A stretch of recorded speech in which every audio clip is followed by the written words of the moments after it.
Ada salah satu selebgram yang cukup terkenal. Selebgram tersebut berprofesi sebagai foto model di salah satu media TV yang cukup terkenal.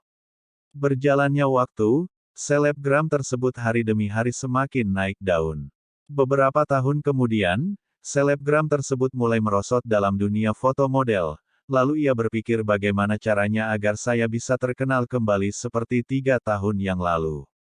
Beberapa hari kemudian, selebgram tersebut melakukan sesuatu tindakan yang tidak baik sama sekali, yaitu menyebarkan berita bohong mengenai rekannya, agar berita bohong tersebut kembali disorot media, dan pada akhirnya kasus tersebut pun mencuri perhatian publik, lalu disorot dalam sebuah media berita TV, dan selebgram tersebut mulai menerima pemasukan undangan siaran TV dan media lain.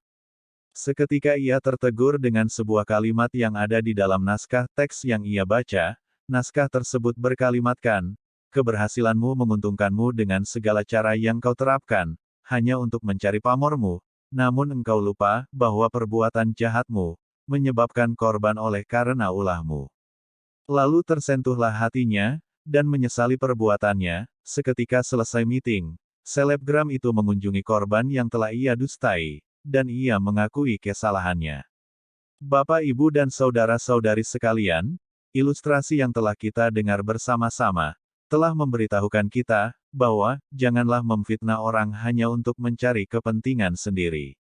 Sama halnya yang telah tertulis dalam kitab Yakobus pasal 4 ayat 11-12, saudara-saudaraku, janganlah kamu saling memfitnah. Barang siapa memfitnah saudaranya atau menghakiminya, ia mencela hukum dan menghakiminya. Dan jika engkau menghakimi hukum, maka engkau bukanlah penurut hukum, tetapi hakimnya. Hanya ada satu pembuat hukum dan hakim, yaitu Dia yang berkuasa menyelamatkan dan membinasakan. Tetapi siapakah engkau, sehingga engkau mau menghakimi sesamamu manusia? Aurel adalah seorang karyawan Alfamart yang telah bekerja selama 4 tahun. Aurel dikenal sebagai karyawan yang humble dan jujur, karena ia mengetahui bahwa tujuan ia bekerja hanya untuk melanjutkan impiannya, membantu membiayai kehidupan keluarganya, dan menghormati bosnya sebagai kepala pemilik usaha tersebut. Sama halnya dengan kita semua Bapak Ibu dan saudara-saudari sekalian, bahwa hendaklah kita harus mengetahui tujuan utama hidup kita sebagai umat Tuhan, seperti yang tertulis dalam kitab Mazmur pasal 27 ayat 4. Satu hal telah kuminta kepada Tuhan, itulah yang kuingini, diam di rumah Tuhan seumur hidupku, menyaksikan kemurahan Tuhan dan menikmati bait-Nya.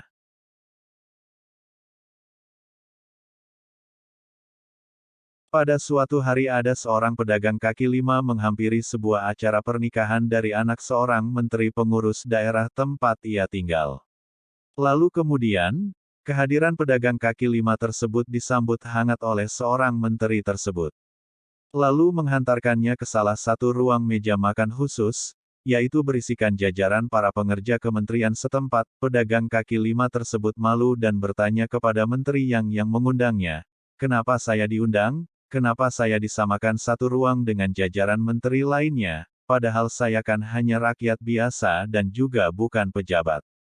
Lalu menteri tersebut menjawab, "Pak, kita hanya berbeda profesi, tetapi kita satu ciptaan yang indah Tuhan ciptakan, Bapak juga layak hadir di tempat ini."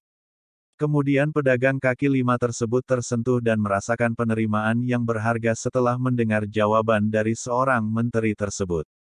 Dengan demikian untuk kita semua Bapak Ibu dan saudara-saudari sekalian, arti sebuah ilustrasi yang telah kita dengar untuk mengajarkan kita untuk tetap murah hati dan tidak mementingkan keinginan sendiri.